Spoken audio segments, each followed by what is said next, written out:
তো চ্যালেঞ্জ দিতে পারি আমাদের স্কুল থেকে। আমরা অনেক সময় অভিভাবকদের বলি আপনারা স্কুল থেকে রোল নম্বর 1 আনেন, আর আমাদের মাদ্রাসার রোল নম্বর 1 আনেন।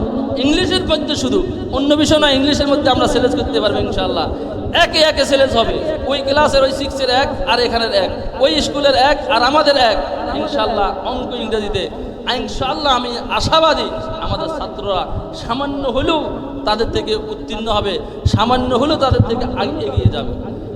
আল্লাহর দরবারে আমরা আপনাদের কাছে দোয়া চাইব, আল্লাহ যেন আমাদের এই মাদ্রাসাকে কবুল করেন। এই মাদ্রাসা যেন একমাত্র আল্লাহকে রাজি খুশি করার জন্য, দুনিয়ার কোনো উদ্দেশ্য নয়। খোদার কথা অনেকে বলে যে আপনার ছাত্র 3 জন মাত্র এই ক্লাসে, এই অল্প শিক্ষকের অল্প ছাত্রের মধ্যে আপনি শিক্ষক কীভাবে না, ও উঠতে থাকুক। আমার শিক্ষক, আমার এখানে ব্যবসা করতে আসি না, আমার ব্যবসা করার উদ্দেশ্য নয়। আমার উদ্দেশ্য হলো একটাই যে মাদ্রাসা আস্তে আস্তে বাড়তে থাকুক। আমার মাদ্রাসার কোনো সীমারেখা আমি দিই না যে আমি মেট্রিক পর্যন্ত করব, ইন্টার পর্যন্ত। আমরা এই বছর এইচএসসি লিখছি, আমার কোনো সীমারেখা দিই না। যে আল্লাহ পাক যতক্ষণ পর্যন্ত কবুল করে, যতটুকু পর্যন্ত আমরা সম্ভব, যতক্ষণ পর্যন্ত আল্লাহ কবুল করে। দাওরা হাদিস নয়, যদি এই মাদ্রাসায় ইফতা বিভাগ, মুফতি বিভাগ, আমাদের হযরত, আমাদের ওস্তাদ, আমাদের সকল আলেমদের, অনেক আলেমদের উস্তাদ হযরত মাওলানা মুফতি বেলাল হোসেন সাহেব, যিনি মুফতি দেলোয়ার সাহেবের সাথে, যিনি এই রশিদিয়া মাদ্রাসার হজরত, উনার সাথে অনেক উচ্চ পর্যায়ের আলেম। যদি আমাদের এখানে সমন্বয় মাদ্রাসায় আছে, উনি পাকিস্তানে অনেক বড় ডিগ্রি নিয়েছেন, পাকিস্তান থেকে লেখাপড়া করছেন, উনি আছেন। উনি গত বছর, এর আগের বছর উনি মুখ দিয়ে বলছেন যে আপনারা দেখতে এই মাদ্রাসাকে এলোমেলো দেখতেছেন, হয়তো এই মাদ্রাসা একদিন রশিদিয়ার মতো হইতে পারে। তো আমি আল্লাহর দরবারে, অন্য কারো কাছে নয়, দুনিয়ার কোনো মানুষের কাছে নয়, আমি আল্লাহর দরবারে দোয়া করব, আল্লাহর দরবারে প্রার্থনা করব, আল্লাহ আমরা যদি আপনাকে রাজি খুশি করার উদ্দেশ্যেই এই মাদ্রাসা দিয়ে থাকি, এই মাদ্রাসার লেখাপড়া করিয়ে থাকি, যদি আমাদের নিয়তটা এভাবেই হয়, তাহলে আপনি আমাদের হুজুরের এই মুখের দোয়াটা আপনি কবুল করেন। আলহামদুলিল্লাহ ওয়া কাফা ওয়া সালামুন আলা ইবাদিল্লাযিনা ইসতাফা, আম্মা বা'দ। ফাআউযু বিল্লাহি মিনাশ শাইতানির রাজীম। বিসমিল্লাহির রহমানির রহিম। কুল হাল ইয়াস্তাউইল্লাযিনা ইয়া'লামুনা ওয়াল্লাযিনা লা ইয়া'লামুন। وقال رسول الله صلى الله عليه وسلم أحب العرب لثلاث لأني عربي والقرآن عربي ولسان أهل الجنة عربي أو كما قال النبي عليه الصلاة والسلام। বাচ্চাগুলো নড়াচড়া, তোমরা নড়াচড়া করিও না, একটু নড়াচড়া যেন না করে, সোজা দিকে। ওই যে একটা বাচ্চা, ছোট বাচ্চাটার পিছনে নিয়ে যান, একবারে পিছনে নিয়ে যান, পিছনে একবারে পিছনে নিয়ে যান, পিছনে। সম্মানিত অতিথিবৃন্দ, আমি আপনাদের কাছে প্রথমেই ক্ষমা চেয়ে নিচ্ছি। আমাদের জায়গার সংকীর্ণতার কারণে আপনাদেরকে সুন্দরভাবে বসতে দিতে পারছি না, এজন্য আপনাদের কাছে প্রথমেই ক্ষমা চেয়ে নিচ্ছি এবং আপনাদের কাছে একটু ধৈর্যের পরিচয় আবারও চাচ্ছি। এই জন্য যে আসলে আমরা যাদেরকে ইংরেজি আরবি ভাষায় বক্তব্য দেওয়ার জন্য আপনাদের সামনে আনতেছি, অনেক বাচ্চা আছে আমাদের, প্রতি ক্লাসে অনেক বাচ্চা আছে আলহামদুলিল্লাহ। এরা আরবি ভাষায়, উর্দু ভাষায়, বাংলা, ইংরেজি ভাষায় বক্তৃতা দিতে পারে, কিন্তু সময় সংকীর্ণতার কারণে আমরা সবাইকে দিতে পারছি না। এই জন্য যাদেরকে দিতে পারতেছি না, এরা হয়তো যারা দুষ্টামি করে এদেরকে পিছনে, হুজুর আপনি একটু নজর রাখেন, যারা দুষ্টামি এদের পিছনে চলে যান। আপনার সামনে সদানি পিছনে যা, তোরা তুমি পিছনে যা, সোয়াইয়া পিছনে যা, বিষয়ের সমস্যা করে। হুজুর একটু দাঁড়ান, এখানে দাঁড়ান, কামাল হুজুর এখানে দাঁড়ান। ওই যে আপনি যান, আপনি পিছনে যান, দলানের কেন, পিছনে যান, একটু পিছনে যান। হুজুরা পিছনে যান, সাইডে কাড়ান, দাঁড়ায় একটু গাইড দেন। এই জন্য যাদের নাম দিতে পারতেছি না, এরা হয়তো রাগ হবে, আমাদের নাম লিস্টের মধ্যে আনিও আমাদেরকে দেয় নাই, বা অভিভাবকরাও রাগান্বিত হইতে পারে যে আমার বাচ্চা ইংরেজিতে কথা বলবে, আরবিতে কথা বলবে, দিতে পারতেছে না। যেহেতু সময় প্রায় 11টা বেজে গেছে, আমাদের মেহমানবিন্দু আমানতুল মাদ্রাসার সম্মানিত মুহাদ্দিস সাহেব চৌমনি ইসলামিয়া আরবিয়া মাদ্রাসার সম্মানিত মহাপরিচালক, ওনাদের আসলে গুরুত্বপূর্ণ, ওনারা ডিউটি আছে বা ওনাদের দায়িত্ব আছে, আমরা আসলে ওনাদেরকে কষ্ট দিতেছি। এই বিদায় আসলে আমি অত্যন্ত সংক্ষেপ করারই চেষ্টা করতেছি। যেহেতু আজকে আসলে আমাদের বছরে একদিনেই হয়, এজন্য আমাদের প্রতি একটু আপনারা সদয়তার দৃষ্টিতে দেখবেন বলে আমি আশা রাখি। সম্মানিত উপস্থিতি, আমি অত্যন্ত সংক্ষেপেই কিছু কথা বলতেছি। এক নম্বর কথা হলো যে আমরা এই এলাকায় যখন আমি মাদ্রাসা দেওয়ার নিয়ত করি বা এরাদা করি, হুট করে দিয়ে দেই নাই। এখানে অনেক আছে, আমাদের জনাব কাদির ভাই আছে, আরও অত্যন্ত কামাল সাহেব আছেন, আরও অনেক ব্যক্তিবর্গ আছেন বা আসতে পারেন নাই। আমাদের জনাব ফারুক ভাই অত্যন্ত হিতাকাঙ্ক্ষী আমাদের জন্য, উনি আছেন। আমি দেওয়ার নিয়ত করার পরেই আমি এলাকায় এসে গুরুত্বপূর্ণ এলাকার ব্যক্তিবর্গ যিনারা আছেন সবার সাথে পরামর্শ করছি। আলহামদুলিল্লাহ সবাই আমাদেরকে দেওয়ার জন্য সাপোর্ট দিয়েছেন, মনোভাব প্রকাশ করেছেন যে এখানে আসলে একটা সুন্দর একটা প্রতিষ্ঠান, ধর্মীয় শিক্ষা প্রতিষ্ঠান দরকার আছে। এই জন্য ওনাদের সাপোর্টে আমরা এখানে মাদ্রাসাটা দিয়েছি। আজ এই বছর সহ তৃতীয় বছরে আমরা পদার্পণ করেছি। তো এই প্রথমে আমি যেহেতু সংক্ষেপ বক্তব্য, এই জন্য একটু এলোমেলো হইতে পারে। প্রথমে আমি বলি এই যে আসলে একটা জায়গায় যখন একটা এলাকায় একটা সোসাইটিতে যখন একটা মাদ্রাসা হয়, তখন মাদ্রাসার আশপাশ পড়োশি যিনারা আছেন ওনাদের জন্য কিছু সুবিধাও হয়, কিছু অসুবিধাও হয়। সুবিধা হয় একটা, অসুবিধা হয় একটা, সেটা হলো যে বাচ্চারা যারা আছে, ছেলে মেয়ে যারা আছে, আসলে এদের একটা গ্যাদারিং, এদের একটা যন্ত্রণা আশপাশের মানুষ অবশ্যই সহ্য করতে হয় বা করে বা পায়, যন্ত্রণা পায়। যেমন আমাদের আশপাশের যিনারা আছেন অনেকে এখানে আছেন, অনেক বাচ্চা, যেহেতু ছেলে মানুষ, বাচ্চা মানুষ, আর সবিও নলকান নাবিয়ান, যদিও ছেলেরা মাদ্রাসায় পড়ে কিন্তু এরা তো ছেলে, এজন্য অনেকের অনেক গ্যাদারিং সহ্য করতেছেন। আমি এই জন্য আপনাদের প্রতি অত্যন্ত কৃতজ্ঞতা জানাই এবং আপনাদের জন্য দোয়া করি। আসলে এমন গ্যাদারিং করে আমাদের বাচ্চারা অনেক সময়, আমাদের নয়, সকল বাচ্চারা আমরা অনেক কন্ট্রোল করার চেষ্টা করি, যেগুলি অনেক সময় আমরাও বলি, আমরা ওস্তাদেরকে দেখে বলি যে আমরা হলেও আমরা সহ্য করতে পারবো না। যেমন জনাব আব্দুল আজিজ সাহেবের বাড়ির পুকুরে গোসল করে, অনেক সময় এরা দুষ্ট ছেলেরা দুষ্টামি করে, অনেক সময় 2বার 3বার পর্যন্ত গোসল করে, অনেকবার উজু করে, এই কারণে যায়, ওই কারণে যায়। আলহামদুলিল্লাহ ডাক দিতেছি, বাধা দিতেছি, এরপরেও ওনারা এটাকে সহ্য করে নিতেছেন। এই জন্য ওনাদের প্রতি আমি কৃতজ্ঞতা জানাই।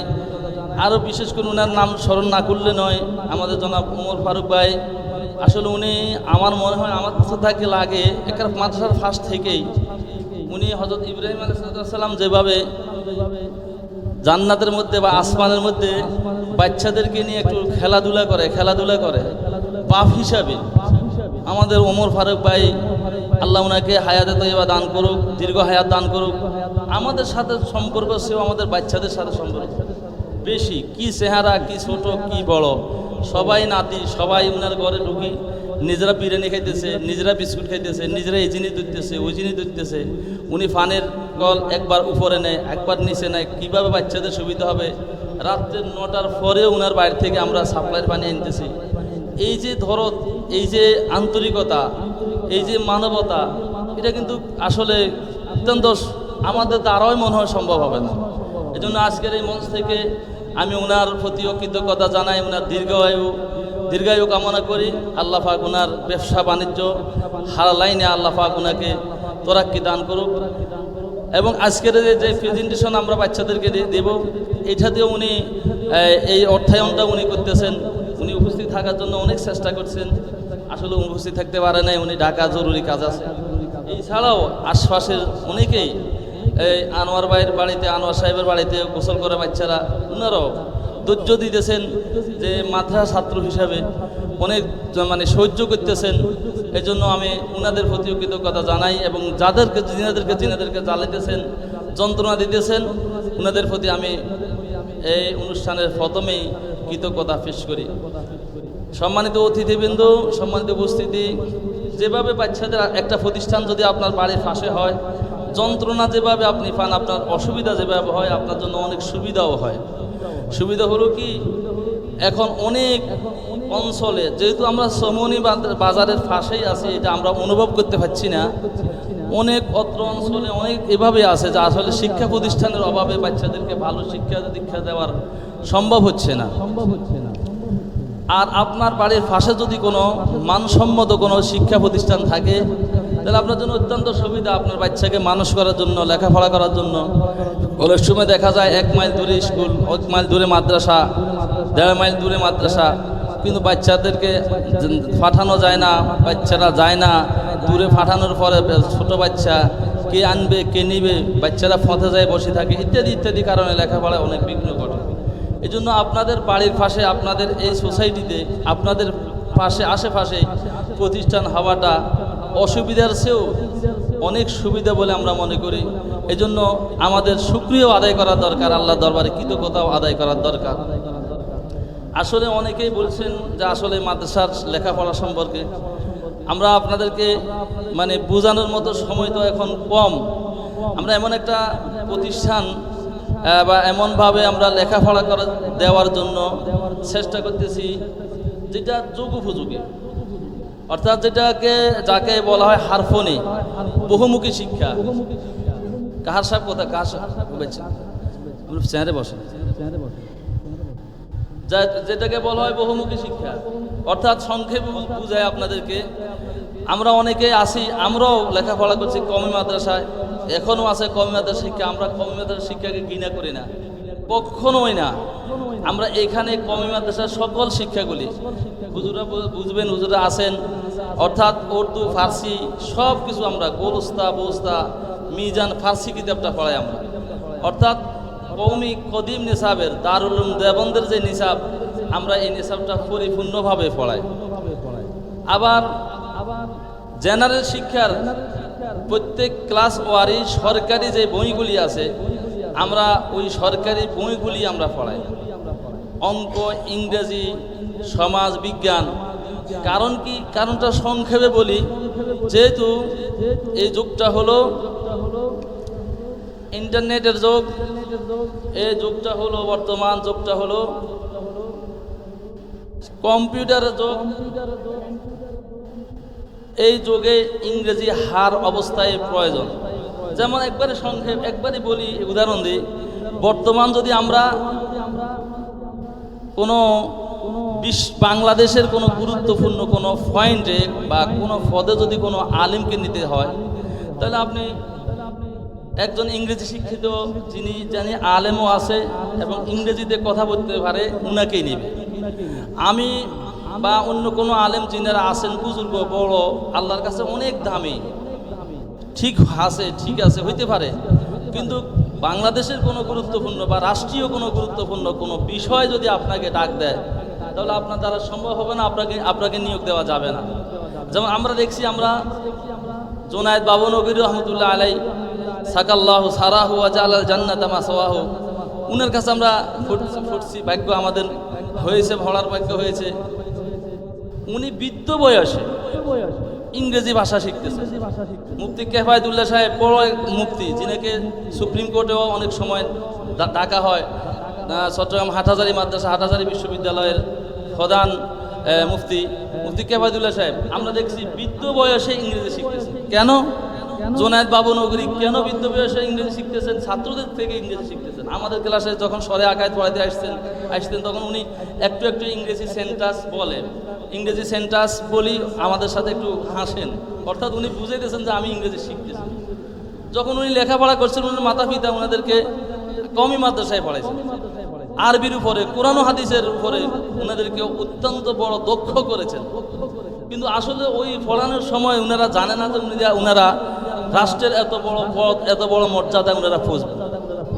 যেমন বর্তমান আমাদের ঢাকা বাইতুল মোকাররম মসজিদের খতিব একজন ভালো বিজ্ঞ, বাংলাদেশের শ্রেষ্ঠ একজন আলেম, শ্রেষ্ঠ একজন বুজুর্গ, শ্রেষ্ঠ একজন মুফতি, শ্রেষ্ঠ একজন মুহাদ্দিস হয়েছেন মুফতি আব্দুল মালিক সাহেব। উনি পাকিস্তান আরও অন্যান্য দেশে অনেক ডিগ্রি, আরবিতে, ভাষায়, আরবির উপরে বা মানে ফেখার উপরে, হাদিসের উপরে অনেক ডিগ্রি অর্জন করছে। কিন্তু উনি কখনো কল্পনাও করতে পারে নাই যে উনি হয়তো বাইতুল মোকাররমের খতিব হবে। উনি একদিন আগেও জানেন না যে উনি যে বাইতুল মোকাররমের খতিব হবে।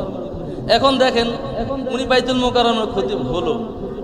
এখন যেহেতু উনি একটা রাষ্ট্রীয় বিশাল একটা পর্যায়ে বাইতুল মোকাররম মসজিদের খতিব, এটা কোনো ছোটো মোটো ফত না। এখন উনার সাথে একটা ডিসি কথা বলবে, একজন এই মানে এসপি কথা বলবে, একজন সাংবাদিক, বড় মানের সাংবাদিক কথা বলবে। এখন ওনার সব বিষয় জ্ঞান আছে, সকল বিষয়ে মুহাদ্দিস, সব কিছুই ঠিক আছে। কিন্তু উনার সাথে যদি ইংলিশে বলে, ইংলিশে কোনো কথা বলে, সাংবাদিক যদি কোনো ইংলিশ বিষয় কথা বলে, জিজ্ঞাসা করে, তাহলে খোদা নাখাস্তা উনি যদি এই ইংলিশের উপরে যদি কোনো এডুকেশন বা মানে বিদ্যা যদি না থাকে, তাহলে উনার উপরে একটা বিশাল একটা সমস্যা হবে। উনি কথার উত্তর দিতে পারবে না। তখন উনাকে বড় একটা ওভারঅল বা বড় একটা মানে মানে নাকেস অসম্পূর্ণতা বলে বোঝা যায়। এই জন্য আমি বলি এইভাবে আরো দেখেন, এখন যদি বাংলাদেশের কোনো বড় পদে যদি ডাক দেওয়া হয়, আমাদের মুফতি মামুনুল হক সাহেব, উনাকে ডাক দেওয়া যায়, যেহেতু উনি সরকারি লেভেলেও আছেন, ইংলিশের উপরেও আছেন, আরবির উপরেও আছেন, সব বিষয়ে আছেন, বুজুর্গ তাকওয়ার দিকেও আছেন, সার্বিকভাবে সর্বদিক দিয়ে উপর। উনাকে যদি একটা প্রেসিডেন্টও বানানো হয় কোনো সমস্যা হবে না। যদি মানে কোনো আমেরিকার কোনো পররাষ্ট্রমন্ত্রী অথবা রাষ্ট্রদূত যদি ওনার সাথে একেবারে উইলিংলি যদি একবারে সরাসরি যদি এই ইংলিশে কথা বলে, কোনো সমস্যা হবে না। তো এই জন্য আমি যিনারা ইংরেজি শিখেন নাই, যে সমস্ত আলেম ওলামা, ওনাদেরকে আমি তো শিখি নাই, এই জন্য আমি ওনাদেরকে ঘৃণা করি না বা ছোট নজরে দেখি না। আমি বলবো এটাই যে বর্তমান বিশ্বে আমাদেরকে একটু সজাগ হওয়ার দরকার। এখন প্রযুক্তির যুগ, প্রত্যেকটা অফিসে আপনি দেখেন একটা মানে সাধারণ একটা ব্যাংকে যদি যান, আপনার ফর্মটা ইংলিশ। যদিও আমরা মানি না যে ইংলিশ ইন্টারন্যাশনাল ল্যাঙ্গুয়েজ, আমরা এটা বিশ্বাস করি না। আমরা বলি আরবিটাই শ্রেষ্ঠ। আহিবুল আরব আলী সালাস লিয়ান্নি আরবিয়ুন ওয়াল কুরআন আরবিয়ুন ওয়ালিসানু আহলিল জান্নাত আরবি। আল্লাহ রাসূল সাল্লাল্লাহু আলাইহি ওয়াসাল্লাম ইরশাদ করেন, তোমরা আরবি ভাষাকে 3 কারণে ভালোবাসো। সব ভাষাই আল্লাহ বুঝেন, সব কিছুই বুঝেন, সব ভাষাই আল্লাহর ভাষা, কিন্তু এরপরেও তোমরা আরবি ভাষাকে মহব্বত করো, আরবি ভাষাকে প্রাধান্য দাও। 3 কারণে, লিআন্নি আরবিয়ুন, কেননা আমি নবী আরবি, ওয়াল কুরআনু আরবিয়ুন, কোরআনের ভাষা আরবি, ওয়াল লিসানু আহলিল জান্নাত আরবিয়ুন, জান্নাতের ভাষা আরবি। জন্য আমরা মহব্বত করি আরবি ভাষাকে, 1000% সত্য, খোদার কসম করে বলি, আমরা আরবি ভাষাকেই পছন্দ করি, আরবি ভাষাকেই ভালোবাসি। কিন্তু জরুরতের কারণে যদি এদিন একটা ডাক্তারের কাছে গেছি, সামান্য দেখেন, আমি আমার জরুরতটা বলি, একটা ডাক্তারের কাছে গেছি, ছোট মোটো ডাক্তার, কোনো বড় ডাক্তার না, উনি ইংলিশে বললো আর যে আপনার উন্নতি আছে কিনা, ইংলিশ শব্দটা বলছি। তখন আমি বললাম যে স্যার এই শব্দটা কি বললেন? আমি আপনাদের কাছে অভারক স্বীকার করলে কোনো সমস্যা নেই। আমি যদি বলি আমি বিশাল, আমি মাস্টার ডিগ্রি ফার্স্ট করছি না, আমি দাওরাই হাদিস পাস করছি, ওই লাইনই ফার্স্ট করছি, আরবিকের উপরে পাস করছি। তো কিন্তু আমার অনুভূতি আসছে যে এখন বর্তমান যুগে এটা দরকার। আমি ডাক্তারের উত্তরটা দিতে পারি না। বললাম স্যার কি বললেন? কয় যে আপনার উন্নতি হয়েছে। হ্যাঁ স্যার, হ্যাঁ উন্নতি আছে, উন্নতি আছে। আপনি দেখেন একটা, যদি আপনি ব্যাংকে যান, ব্যাংকে যাওয়ার পর আপনাকে ইংলিশ একটা ফর্ম দেবে, ডিসি অফিসে যান, ইংরেজি একটা ফর্ম দেবে, যে কোনো সরকারি অফিসে যান, একটা মেসেজ আপনার কাছে ইংলিশে আসে। এখন আপনি যদি বলেন আপনি দাওরাই হাদিস পাস, মাস্টার ডিগ্রি, এর উপরে কোনো সনদ নাই, এর উপরে কোনো ডিগ্রি নাই, দাওরাই হাদিসের উপরে কোনো ডিগ্রি নাই। এখন আপনি যদি বললেন যে স্যার এখান থেকে কী নাম, অথচ লেখা আছে ফাদার নেম, মনে করেন ফাদার নেম, বাপের নাম, মাদার নেম, মার নাম, হ্যাঁ এইভাবে লেখা আছে, ভিলেজ নেম লেখা, জন্য গ্রামের নাম। আপনি যদি বললেন যে স্যার এখান থেকে কী লেখা আছে, একটা আইএ পাস, ইন্টার পাস ব্যক্তিকে জিজ্ঞাসা করেন, এটা বড় আফসোসের বিষয়। আল্লাহ তো আপনাকে একটা মেধা দিছে, এই মেধার ভিতরে সব কিছু ঢুকানো সম্ভব, এমন একটা শক্তিশালী মেমোরি আল্লাহ পাক মানুষকে দিয়েছে। দেখেন বর্তমান প্রযুক্তি যত বড় মেমোরি সৃষ্টি করছে, কত জিবির কোনো শেষ নাই, 100 এত জিবি, 200 এত জিবি, 400 জিবি, 500 জিবি মেমোরির কোনো শেষ নাই। কিন্তু কিছুক্ষণ পরে লোড আর লয় না। আর কি কথা বুঝেন নাই? আর লয় না, লোড মানায় না, না নেবে না, শেষ। কিন্তু আল্লাহ পাক এইখানে একটা এমন একটা মেমোরি দিছে, আপনি ক্লাস 1 থেকে শুরু করে লোড নিতে নিতে নিতে নিতে মাস্টার ডিগ্রি সব কিছু, আরবি ইংলিশ সব কিছু ডিগ্রি নিলেন। এরপরে সব কিছু, এরপরে আপনি ডাক্তার ইঞ্জিনিয়ার সব কিছু যদি লোড নেন, আপনাকে আল্লাহ পাক এমন একটা মেমোরি দিছে, এটা লোড নেয়। তো আল্লাহ পাক তো আমাকে একটা নিয়ামত দিছে, আমি কেন নিলাম না? এই জন্য ইংলিশ ভাষা শুধু আমি ইংলিশ ভাষায় সব জানলাম শিখলাম না, আমাকে অন্য ভাষাগুলি জানতে হবে। যেমন ফার্সি ভাষা, অনেক আমাদের আফসোসের বিষয়, অনেক মাদ্রাসায়, আমি সমালোচনা করছি না, বুঝার জন্য বলছি যে অনেক মাদ্রাসা আছে ফার্সি ভাষা বাদ, উর্দু ভাষা বাদ, আফসোস। এখন আমি যদি সাপোজ আমি আমার ছেলেকে ইংলিশ ভাষা শিখালাম, বাংলা ভাষা শিক্ষা দিলাম, ইংলিশ আরবি বাংলা বাস শেষ, উর্দু ফার্সি বাদ। আমার ছেলেটা নিজেকে নিজে খুব ধন্য হলো যে আমি আফম খালেদ হলাম, আমি মুফতি মামুন হক সাহেবের মতন হলাম, ঠিক আছে। কিন্তু যদি সাধারণ একটা উদাহরণ দিই, মদরমোহন হাই স্কুলে যদি একজন ফার্সি বক্তা, যিনি শের পড়ে ফার্সিতে, শের পড়ে উর্দুতে, উনি এইভাবে মানে যেমন উজানির ফি সাহেব ধরেন বা সরমুনের ফি সাহেব ধরেন, এইভাবে যিনারা আছে, মুফতি দেলোয়ার সাহেব ধরেন, তারপরে আরও আছে উনারা খুরশেদ আলম কাসেমি ধরেন, উনারা তো মানসম্মত হলো। উনারা যখন ফার্সি ভাষায় যখন বলবে, শিখবে, বলবে, মানুষ যখন এদের উপর আসক্ত হবে, উদ্বুদ্ধ হবে, মানুষ যখন ওনাদের বক্তব্যের উপর খুশি হবে, তখন আপনার ছেলেকে আপনি ফার্সি পড়াইলেন, মানলাম। তখন আপনার ছেলে, আমরা যেভাবে এখন আফসোস করি, ঠিক এইভাবে আফসোস করবে, আমার আব্বা কেন আমাকে সালিবাসি পড়ান নাই। আমি তো এই ফার্সি ভাষাটাও যদি আমার একটু পড়াইতো, আমি তো বুঝলাম, আমি তো আলেম, আমি আলেম হলাম, আরবি ভাষা বুঝলাম, বাংলা ভাষা বুঝলাম, ফার্সি তো কিছুই বুঝলাম না। আমার তো মেমোরি ছিল। আমি কথাটা বুঝতে পারছি। এই জন্য আমাদের বর্তমান যুগে আপনাদেরকে উদাহরণ দিলে অনেক উদাহরণ দেওয়া যায়। বর্তমান যুগে আমি আমার ধারণা থেকে বলতেছি, আমি আমার বুঝ থেকে বলতেছি, হ্যাঁ আমার বুঝের মধ্যে হয়তো ভুলও হইতে পারে, কারো দৃষ্টিতে তো ভুলও হইতে পারে, আমি আমার দৃষ্টি থেকে বলতেছি, আমি আমার বুঝে বলতেছি যে বর্তমান শুধু আরবি শিক্ষা, ইংরেজি আর উর্দু ফার্সি শিক্ষা নয়, আরবি উর্দুর পাশাপাশি আপনার সন্তানকে প্রযুক্তির শিক্ষা দেন, আপনার সন্তানকে ইংলিশের শিক্ষা দেন, যাতে করে সে কারো কাছে হেও না হয়। আপনার ছেলে আলেম, আপনার ভাতিজা কিন্তু সে ডিগ্রি পাস করলো, আপনার ভাতিজা তাকে হেও করলো, হ্যাঁ তুই শুধু কাউমি মাথা ছুটছ, কিছুই বুঝোস না, বেড়া ইংরেজি বুঝলি না, এমন যেন না হয়। আপনার ছেলে যেন আপনার ভাতিজার যে ডিগ্রি পাস করলো, বিসিএস ক্যাডার করলো, এর উপরে যেন গর্ব করতে পারে, বেড়া আমি আরবি জানি, ফার্সি জানে, কুরআন হাদিস জানে, তোর মতো সাধারণ যে ইংলিশগুলি আছে আমার কাছে আন। আলহামদুলিল্লাহ আমি চ্যালেঞ্জ করে বলতে পারি, আমার মাদ্রাসায় যারা ক্লাস 8-এ, আমরা ক্লাস 6, 7, 8 অর্থাৎ মিজান, নাহমির এবং হেদায়েতুন নাহু, আরবি উর্দু ফার্সির পাশাপাশি আমরা ইংলিশ, আমরা জেনারেল লাইনে পরীক্ষা দেওয়ার জন্য, যেহেতু পরীক্ষা উদ্দেশ্য নয়, সার্টিফিকেট উদ্দেশ্য নয়, আমাদেরকে আল্লামা আহমদ শফি সাহেব সাকাল্লাহু সারাহু রহমতুল্লাহ আলাইহি সাকাল্লাহু সারাহু ওয়া জাআলাল জান্নাত মাসাহু আমাদেরকে শিক্ষা দিয়ে গেছেন, সার্টিফিকেট তোমাদেরকে ভাত দিবে না, সার্টিফিকেটের উপরে ইয়াকিন করো না। আমরা 100% মরণ পর্যন্ত এই কথাকে বিশ্বাস করব। আমরা সার্টিফিকেটের উপর বিশ্বাসী নয়, সার্টিফিকেটকে আমরা বিশ্বাস করি না, সার্টিফিকেট কোনো মানুষের রিজিক দেয় না। আমাদের সার্টিফিকেট তো একমাত্র দিয়েছেন আল্লাহ, ইন্নামা ইয়াখশাল্লাহ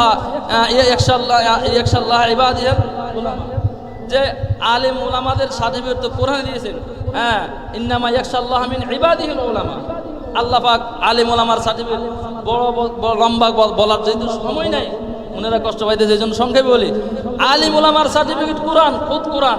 যারা আরবি শিক্ষা করে, কোরআন এদের মেধাবিক সার্টিফিকেটও দিয়েছেন, চারিত্রিক সার্টিফিকেটও এদের দিয়েছেন।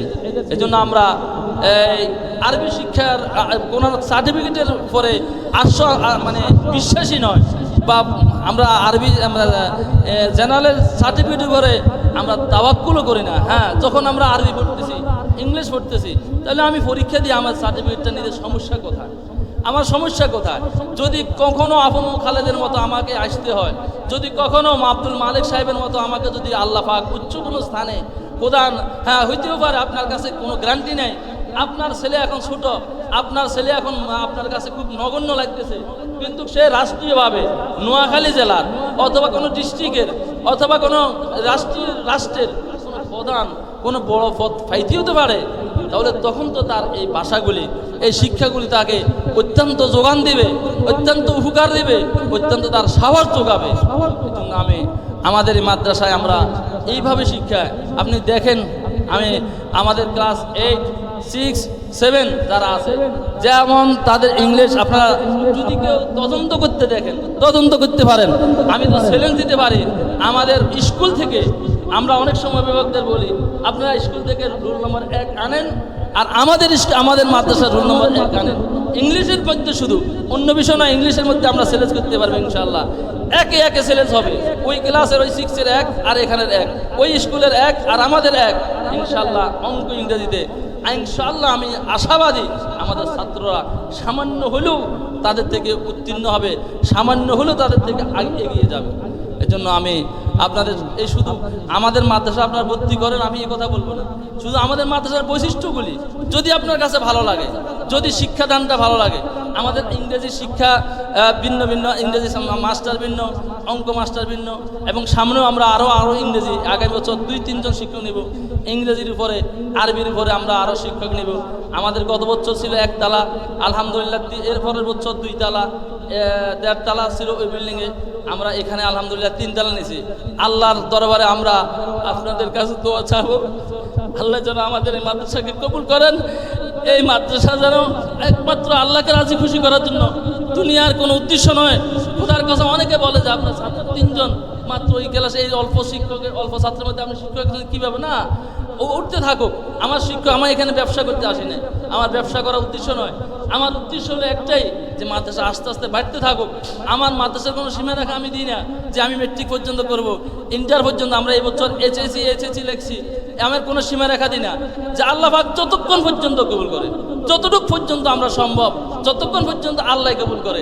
দাওরা হাদিস নয়, যদি এই মাদ্রাসায় ইফতা বিভাগ, মুফতি বিভাগ, আমাদের হযরত, আমাদের ওস্তাদ, আমাদের সকল আলেমদের, অনেক আলেমদের উস্তাদ হযরত মাওলানা মুফতি বেলাল হোসেন সাহেব, যিনি মুফতি দেলোয়ার সাহেবের সাথে, যিনি এই রশিদিয়া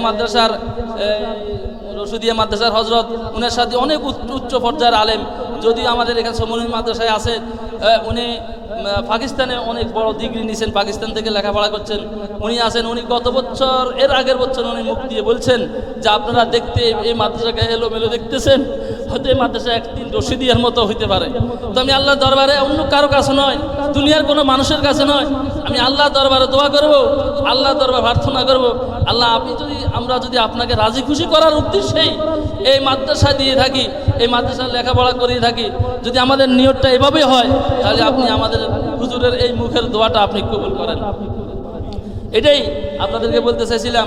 আরেকটা বিষয় হলো যে হিফজ বিভাগে আমরা এই বাংলা, অঙ্ক, ইংরেজিটা আপনাদেরকে সামান্য